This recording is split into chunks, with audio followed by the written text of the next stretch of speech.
विद्यार्थियों, आज हम पढ़ने जा रहे हैं हिंदी की दूसरी पाठ्य पुस्तक बितान का पाठ 1 भारतीय गायिकाओं में बेजोड़ लता मंगेशकर। पाठ का नाम है भारतीय गायिकाओं में बेजोड़ लता मंगेशकर और इस पाठ के लेखक हैं कुमार गंधर्व। इस पाठ में कुमार गंधर्व जी ने लता मंगेशकर की गायिका की विशेषताओं का वर्णन किया है और साथ ही उन्होंने जो क्लासिकल म्यूजिक है उसमें और जो चित्रपट संगीत फिल्मी जो म्यूजिक होता है इसमें कुछ अंतर बताने की कोशिश की है और लोग किस म्यूजिक को ज़्यादा पसंद करते हैं ये भी उन्होंने बताया है।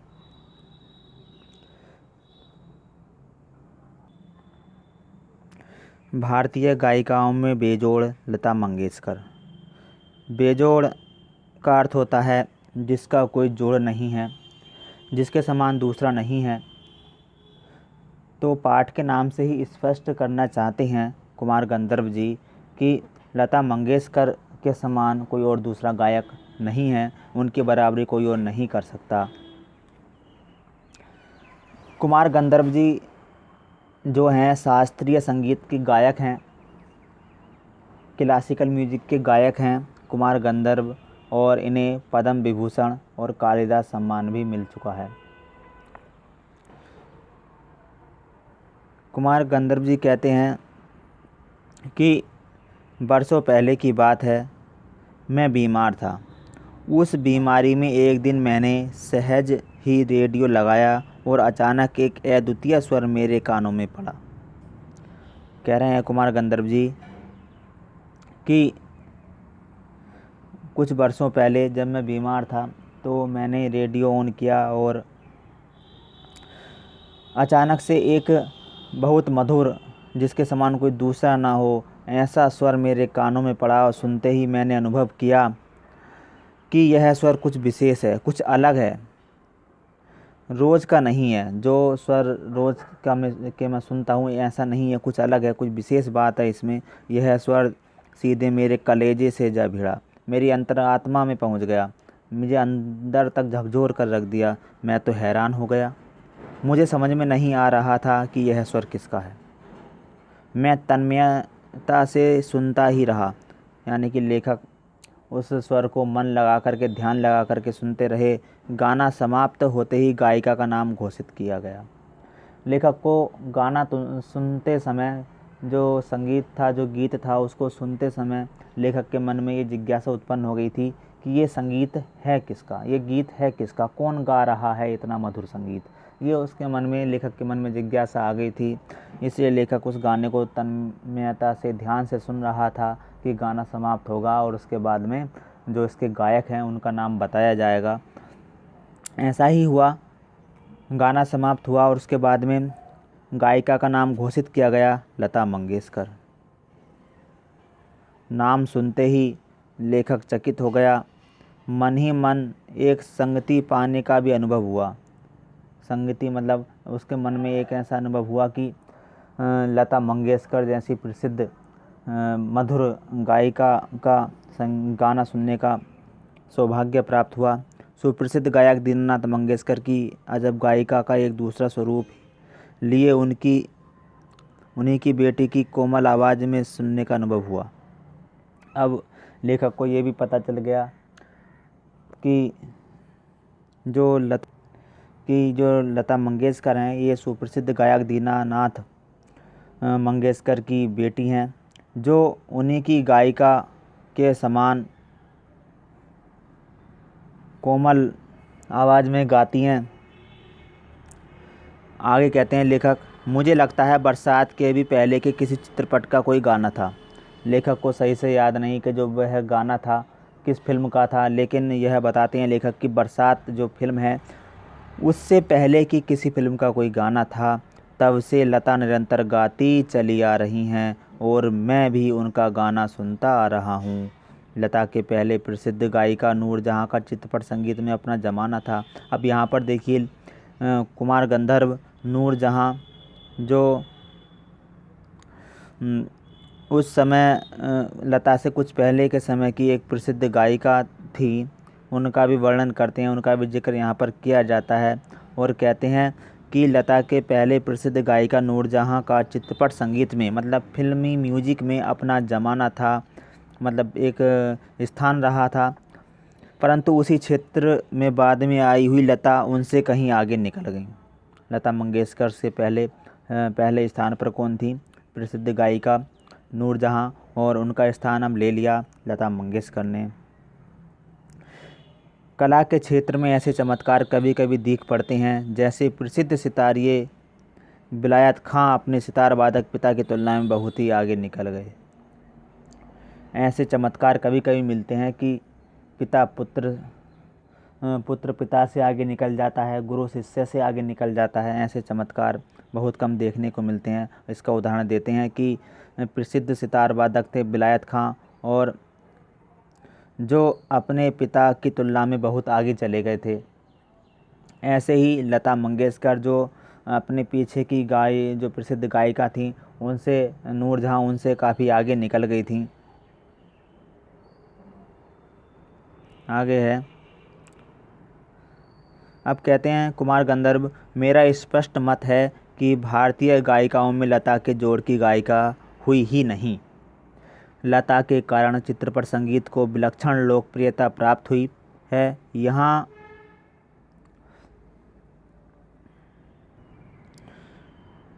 यही नहीं, लोगों का शास्त्रीय संगीत की ओर देखने का दृष्टिकोण भी एकदम बदला है।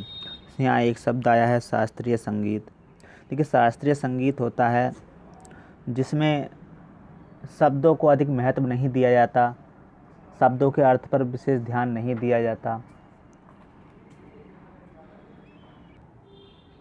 शास्त्रीय संगीत 2-4 मिनट का नहीं होता, इसे 1 या 2 घंटे तक शास्त्रीय संगीत बजाया जाता है, जिसको हम क्लासिकल म्यूजिक भी कहते हैं।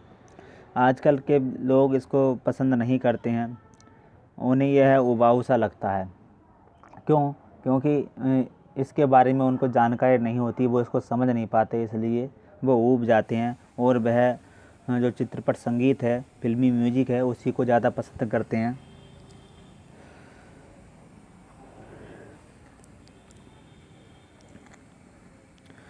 लता के कारण चित्रपट संगीत को विलक्षण लोकप्रियता प्राप्त हुई है। यही नहीं, लोगों का शास्त्रीय संगीत की ओर देखने का दृष्टिकोण भी एकदम बदला है। लोग शास्त्रीय संगीत से हट करके लता के गानों को पसंद ज़्यादा करने लगे हैं। छोटी सी बात कहूँगा, पहले भी घर घर छोटे बच्चे गाया करते थे, पर उस गाने में और आज कल घरों में सुनाई देने वाले बच्चों के गाने में बड़ा अंतर हो गया है। क्या अंतर हो गया है? आजकल के नन्हे मुन्ने भी स्वर में गुनगुनाते हैं, यानी कि जो पहले बच्चे गाते थे लता मंगेशकर से पहले, एक उनका कोई स्वर नहीं होता था, लेकिन आज जो बच्चे गाते हैं लता मंगेशकर के गानों को सुन कर के एक स्वर में गाते हैं। इसका क्या लता इस जादू का कारण नहीं है? तो जो कुमार गंधर्व जी हैं इस अंतर का कारण मानते हैं लता मंगेशकर को। वे कहते हैं कि लता मंगेशकर जी के गाने सुन सुन करके बच्चे भी स्वर में गुनगुनाते हैं।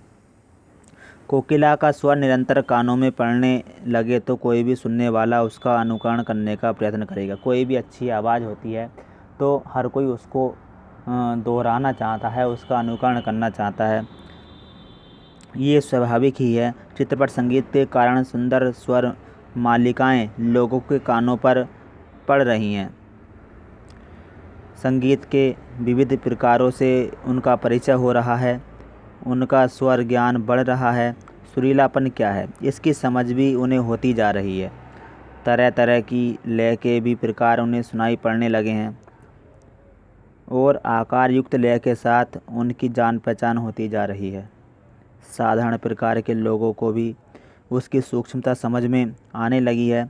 इन सब का श्रेय लता को ही है। इस प्रकार उसने नई पीढ़ी के संगीत को संस्कारित किया है और सामान्य मनुष्य में संगीत विषयक अभिरुचि पैदा करने में बड़ा हाथ बटाया है। संगीत की लोकप्रियता, उसका प्रसार और अभिरुचि के विकास का श्रेय लता को ही देना पड़ेगा।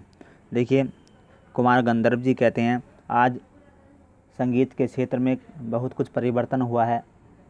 सब लोग चित्रपट संगीत को ज़्यादा पसंद करने लगे हैं, शास्त्रीय संगीत को पीछे छोड़ते जा रहे हैं। लोग उसमें उबाऊपन महसूस करते हैं, किसमें? शास्त्रीय संगीत में।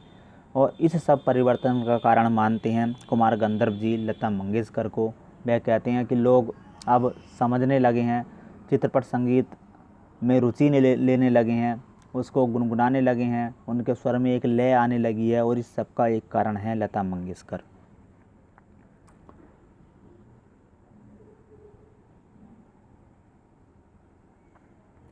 कह रहे हैं आगे कुमार गंधर्व जी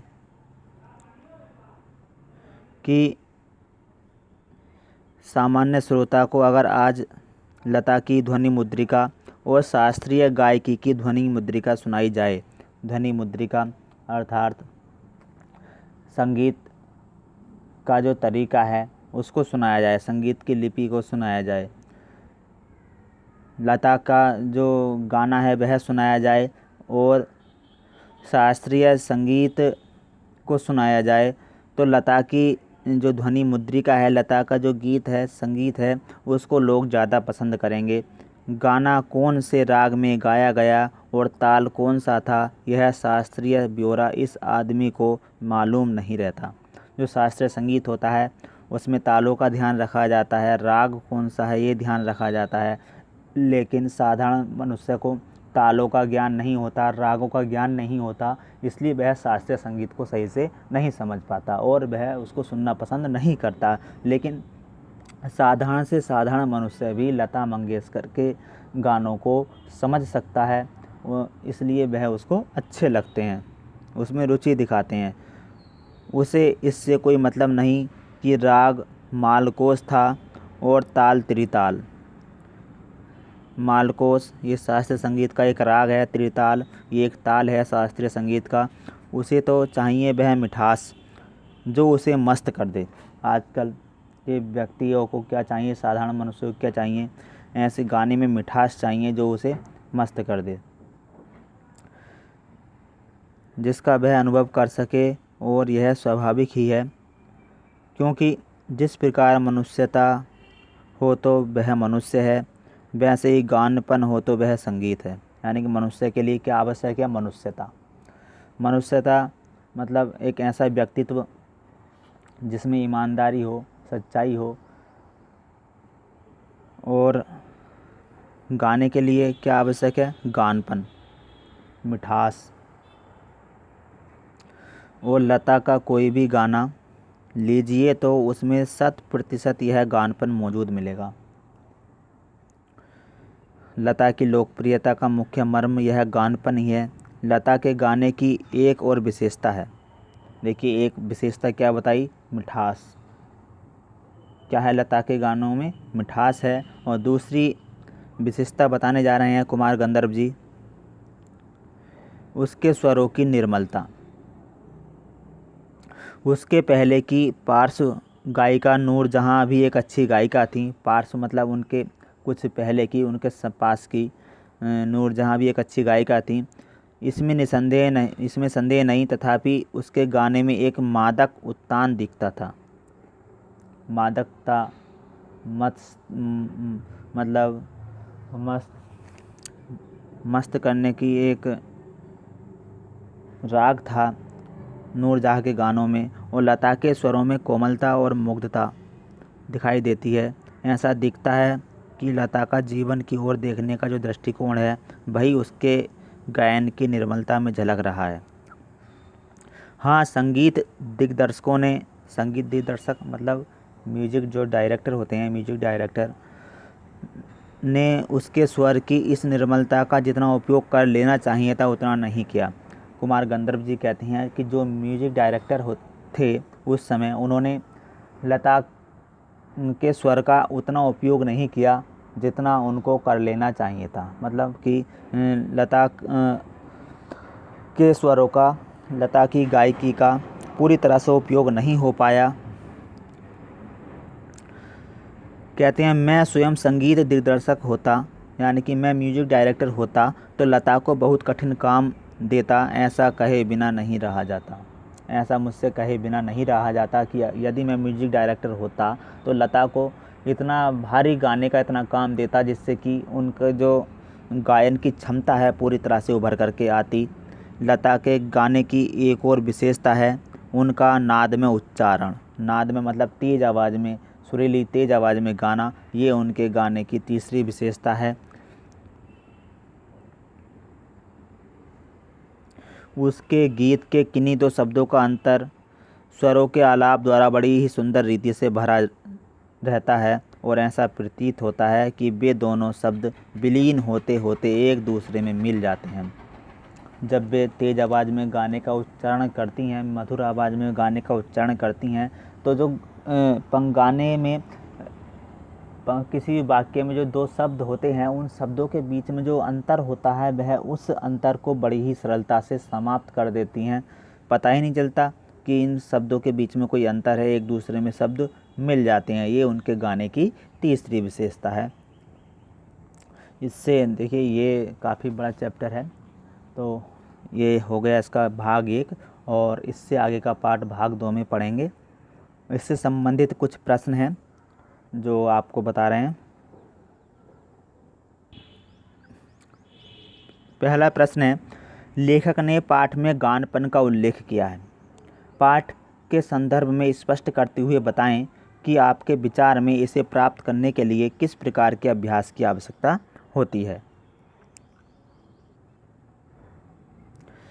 लेखक ने इस पाठ में गानपन का उल्लेख किया है। गानपन का अर्थ है गाने से मिलने वाली मिठास और मस्ती। मतलब जो गाने में एक सुरीलापन होता है, एक मिठास होती है, उसी को हम कहते हैं गानपन।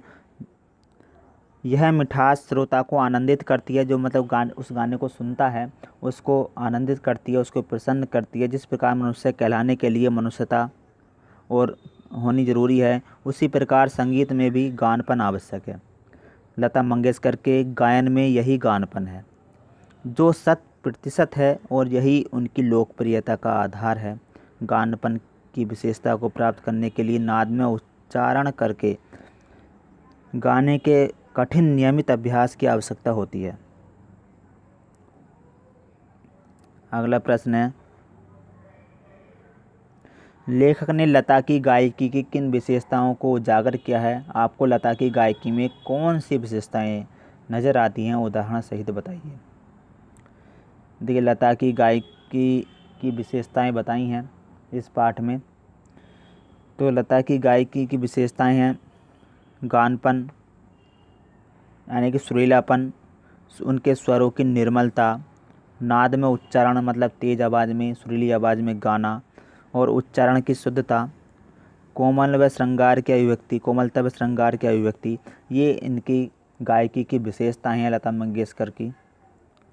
अगला प्रश्न है, लता ने करुण रस के गानों के साथ न्याय नहीं किया, जबकि श्रृंगार परक गाने वे बड़ी उत्कंठा से गाती हैं। इस कथन से आप कहाँ तक सहमत हैं। देखिए इस पाठ में कुमार गंधर्व जी बताते हैं कि जो लता मंगेशकर हैं उन्होंने करुण रस के गाने इतनी उत्कंठा से नहीं गाए जितने गाने उन्होंने श्रृंगार रस के जो गाने हैं जितनी उत्कंठा के साथ गाए हैं उतनी उत्कंठा से करुण रस के गाने नहीं गाए। दर्द भरे जो गाने हैं उनको इतनी रुचि के साथ नहीं गाया है जितने श्रृंगार रस के नायक नायिका से संबंधित जो गाने हैं उनको गाया है। तो जहाँ तक मैं समझता हूँ इस कथन से सहमत नहीं है, क्योंकि आपने सुने होंगे लता मंगेशकर जी के गाने कितने दर्द भरे और आँखों में आंसू ला देते हैं। जैसे कि ए मेरे वतन के लोगों, कितना अच्छी तरह से उन्होंने ये गाना गाया है कि सुनने वाले की आँखों में आंसू आ जाते हैं। तो इस कथन से सहमत नहीं है कि लता मंगेशकर जी ने करुण रस के गानों को उत्कंठा से नहीं गाया है। हाँ इतना है कि लता मंगेशकर को करुण रस के गाने का कम अवसर दिया गया और श्रृंगार रस के गाने ज़्यादा गाने के लिए उनको दिए गए। तो इससे ये नहीं कह सकते हम कि लता मंगेशकर ने करुण रस के गाने उत्कंठा के साथ में नहीं गाए हैं। तो ये 3 प्रश्न हैं जो आपको अपनी नोटबुक पर करने हैं। कल पढ़ेंगे इसका सेकंड पार्ट।